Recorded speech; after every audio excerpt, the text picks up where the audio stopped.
Good afternoon. Frank Sinatra once sang in one of his most acclaimed pieces, quote, "Start spreading the news, I'm leaving today. I want to be a part of it. New York, New York." These words obviously demonstrated the high attitudes and pride many Americans felt in the past towards the largest city in the Union, New York City.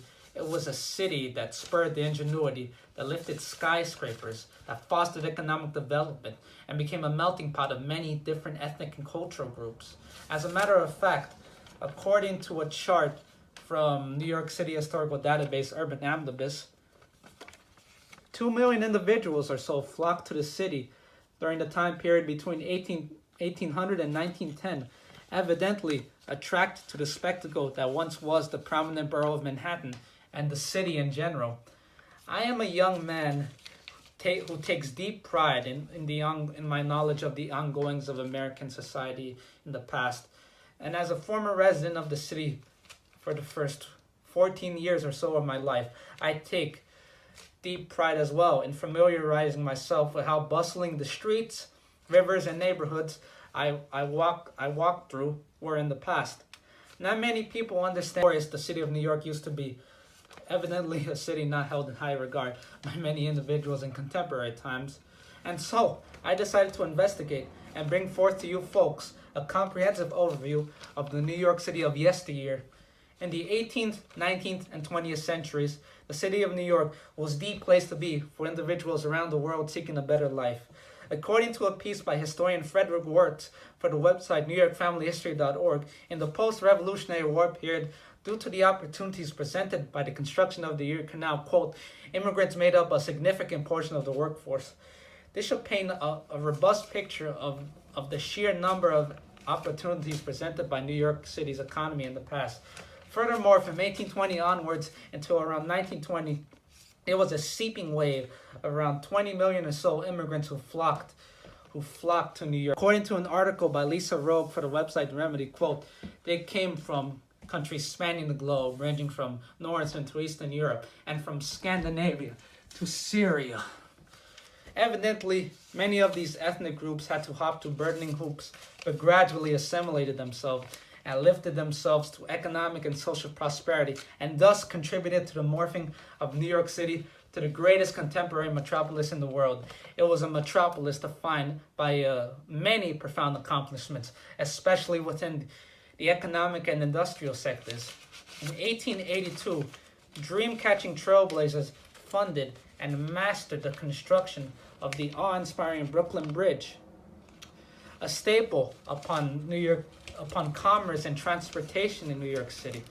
Even to this day, in the 1800s, New York Harbor was bustling and attracted commerce from around the world, including, according to the prominent state's historical maritime database, MaritimeHeritage.org, quote, China clippers, Caribbean schooners, and even Long Island steamboats, who all flocked to do business at New York Harbor in this golden era. Evidently, New York City is known for its famous skyscrapers known around the world. As a matter of fact, here are two of them: the Empire State Building and the never-forgotten World Trade Center. Well, they all spiraled to the sky during the 19th and 20th centuries. As a matter of fact, according to a chart by VisualCapitalist.com, as each particular decade of the 1900s passed, the city of New York was able to add taller and more ingenious buildings to its majestic skyline, a symbolism of the heights possible to reach if you were lucky enough to reside in New York City during this wide-spanning golden era. Evidently, New York City also had to go through burdens that not only affected the urban area, but the individuals residing within it, as is common through every metropolis throughout human history. As a matter of fact, Jacob Riis's 1900 expose, How the Other Half Lives, describes apartments on the Upper East Side of the city defined by crowdedness, poor sanitation, and an array of European immigrants residing in sheer crowdedness, as displayed by this picture over here. How sad, how sad. In 1862, there was a race riot fueled by Irish resentment against the local African American population due to anger over the mandatory draft instituted by Lincoln during the Civil War. Evidently, crime was a staple upon these events. And as pertaining to crime, in the 1970s, 80s, and even into the early years of the 1990s, New York City experienced a crime wave, the likes of which it had not seen to its history to that point, defined by murders, gang violence, etc., as made evident by a chart put out by Courts.com with derived data from the National Archive of Criminal Data in New York City. A spike in the number of annual homicides lasting for 40 years and topping off in 1990 also correlated with the emergence of white flight, or in other words, individuals leaving the city in mass droves.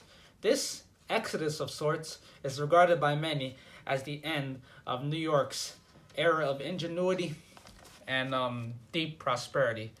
New York City, a city that you and I have both probably had the pleasure of living in and or visiting, was once the pinnacle of American capitalism and ingenuity. Immigration, commerce, and architectural accomplishments all solidified New York City's firm standing block as the greatest contemporary metropolis in the world.